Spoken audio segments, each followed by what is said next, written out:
Hello, happy days 875 of What You Up To Now. Sharon Horne-Ellstrom here at your service, documenting the business journey as I transition from the brick and mortar corporate world of business to the online world of business. Spent over a quarter of a century in executive positions, different positions in some of the biggest corporations on the planet and some a big privately held family-owned organization and everything in between, right? Spent several years in several really amazing organizations.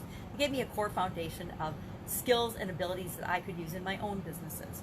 When I was 13, I started my own first business, and from then on, I've almost always had some sort of business as a side gig at first when I was going to school in corporate America, and then as my full-time existence from about 2003 on. So, been in the business and the corporate game for a long, long time. I hate to even admit how old I am.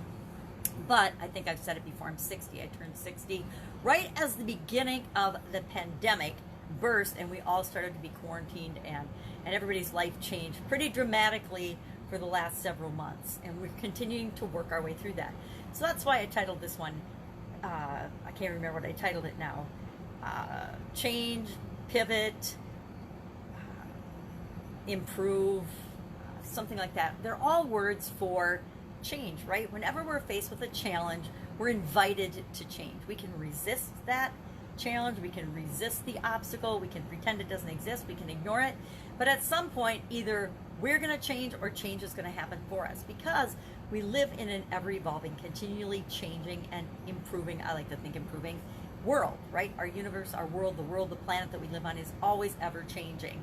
You know, some things are cyclical, night and day, but the lengths of our night and days change. The seasons change. Everything changes all the time.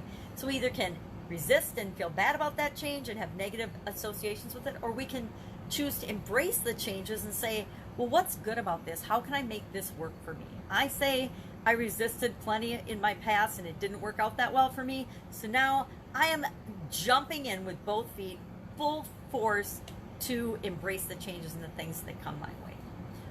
And reducing the resistance that I have for those changes is knowing that I can push against them, but the more I push against, the more I get what I don't want. So I'm going to say, nope, I'm not going to resist it. I'm going to go with the flow of it and find the stream that works for me. Find the flow that works for me personally and for those I love and care about and for what I'm trying to accomplish.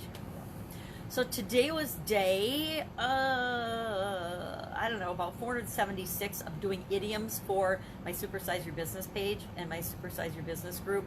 Today it was about goody two little shoes, and about a little girl. And I actually didn't realize how far back that idiom or that saying goes. It's back from the mid-1700s. It came about by from a children's fairy tale or a children's story where a little girl only had one shoe and somebody gave her another shoe, and so she ran around the village or wherever she lived bragging and showing everyone that she was perfect now because she had two shoes, and she was little so she couldn't really speak very well, so all she said was two shoes, and was all proud and delighted with herself. And that was our idiom today, which of course I morphed into how do you use that for your business, how do you use that to grow and build and create the business that you want to create.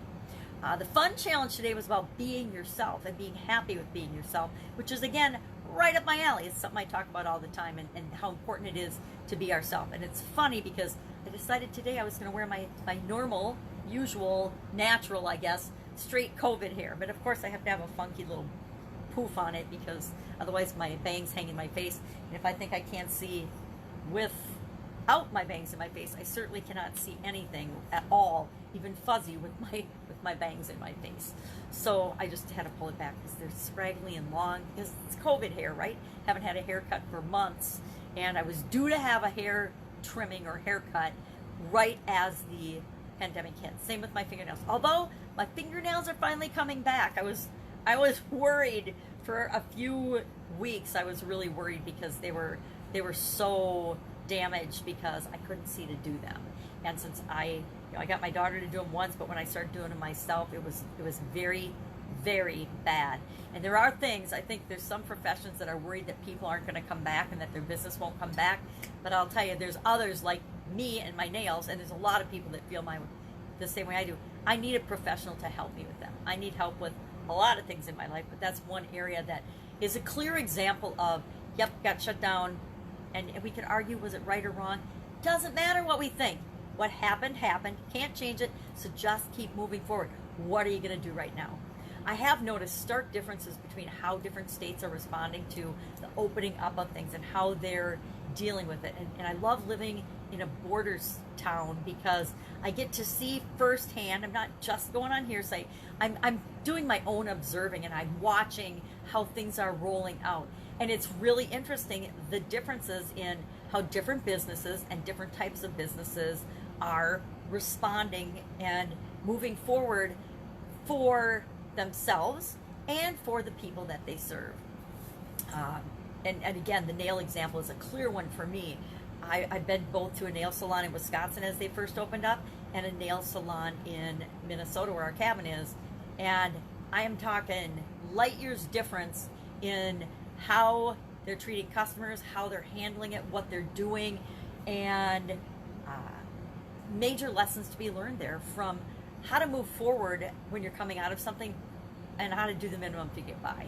And I guess one salon was doing the minimum to get by, and the other salon, I think, is doing an amazing job. Now, maybe they have stricter guidelines or something, but from an overall sense of, hey, I will come here any day because I feel really safe and confident about how you're doing things. And I am a person that is, immune compromised, let's say. I've had lots of health challenges in my life, and so I know that it's my responsibility to be more careful and to be more cognizant of what I'm doing moving forward, always, right?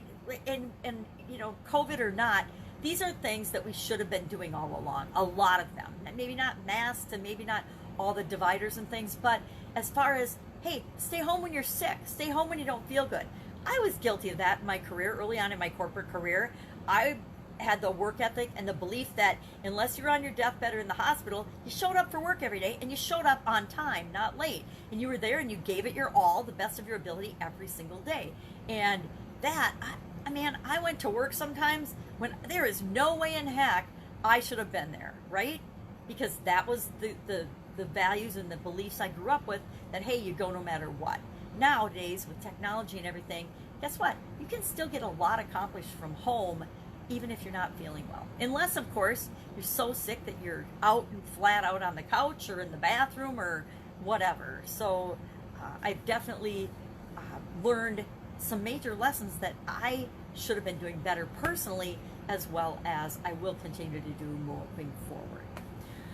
I'm working on the Get Up and Go Challenge. Today was day 21, and I decided today, which is part of why I was thinking about change and changing your mind and moving in different directions.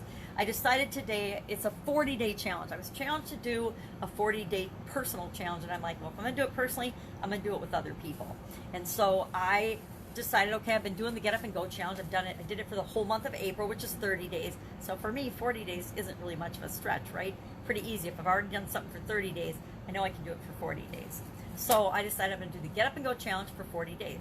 Now today, I was just going through my third time through what I teach people is the SOAP model, and it's to clean up our act, which is, I think, apropos, given we got COVID and everything going on.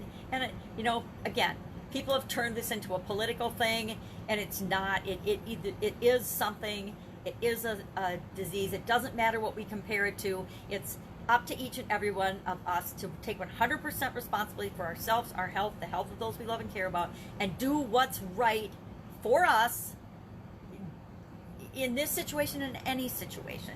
So I just went through the third time. I picked there's 7 areas of our life. I guess I can grab this and share it. There's 7 areas of our life that we always need to be paying attention to, right? In some way, shape, or form. Sometimes they'll get more attention than others. Other times we need to give them more attention because we're having a particular high level of challenge or struggle with this area of our life. So there's physical, mental, emotional, spiritual, financial, relationships, and contribution. And I've gone through, I did physical first because I am of the mind that if your body and your physical well-being isn't such that you have enough energy to live your life, you're hosed, because it's the foundation of everything. We need energy to create anything in any other area of our life, right? So I picked physical first. Then I did financial. I went through the SOAP model, financial, because I know that that's the number one thing on, 85% of the population's mind right now, right, is I've got this struggle or that struggle or this has changed or something else is going on or I'm having to totally retool my factory or whatever your personal situation. Finances have been impacted for a lot of people, and it's the small minority that they've been impacted in an incredibly positive way, and it's the majority that have been impacted in a negative way. So the second time through, we did financial. What do you do about your finances using the SOAP model? And then today I just finished, what do you do through the SOAP model for relationships?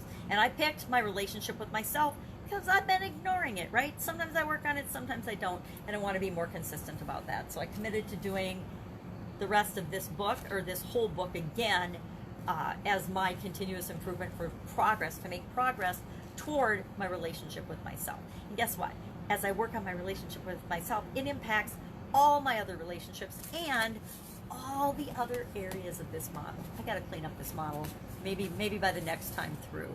So today I decided I've got enough days left. I'll have to add one bonus day, which I would do anyway, and then I'll add a live Q&A at the end, but to go through all 7 areas and give example of going through each of the 7 areas and how you can apply the SOAP model to make it automatic in your life, how you respond, react, change, pivot to any kind of challenge or obstacle or thing that pops up in your life. Because guess what? Sometimes good things happen in our life, but they cause all kinds of changes that need to happen. When you get married, when you get divorced, sometimes that's good, both getting married and getting divorced, but it creates massive changes that have to ripple through your life and all areas and aspects of your life. So instead of just covering 3, which is what I was going to do, and then have lessons, and actually I'd moved it up to I was going to cover 5, and I'm like, all right, well, if I'm going to cover 5, why would I not cover all 7 areas? So that's what I mean by being flexible enough to change your mind and change your detailed actions. You know, we got to know where we are right now and where we want to go. And as we're getting to where we want to go, we probably only know 1 or 2 steps. And sometimes we don't even know 1 or 2 steps. We can only just do the next step to move us toward that thing. But if we have a strong way of doing that, a strong process that becomes subconscious and we just automatically do it, it will lead to better results than what we would get by randomly reacting to things that happen and occur in our lives. So talk about that. And I'm getting ready for my daughter and my son-in-law to come home for a week around the 4th of July. So I am really excited about that. I haven't seen them for months since we've had the COVID going on. They haven't been home since all of April, all of May, all of June, but they'll be home right in the beginning of July for a week. So I'm excited about that. I mean, who doesn't want to see their kids sometimes? All right, that's it. That's all I've got today. That's what I'm working on in my online businesses. I'm out of my offline businesses now and just focusing on online and how we do that transition and helping other people to do the same. Not that they have to make an entire transition, but how they can add a component of the online world and how important that is. I've been saying it for 2 or 3 years now, but COVID is kind of like a gift of proving to offline businesses, people that don't have an intentional online presence, the importance of being able to shift and move and flow with whatever happens in your life. So I'm continuing to work with them. If you have a question about anything, even if I don't know the answer, hit me up in the comments below and I will help hook you up with the person that does, because nobody should feel stuck and like they don't know what to do. Because guess what? We always really know what to do. Sometimes we just need people to remind us that we know what to do. Have an awesome day, and I will, of course, be with you tomorrow.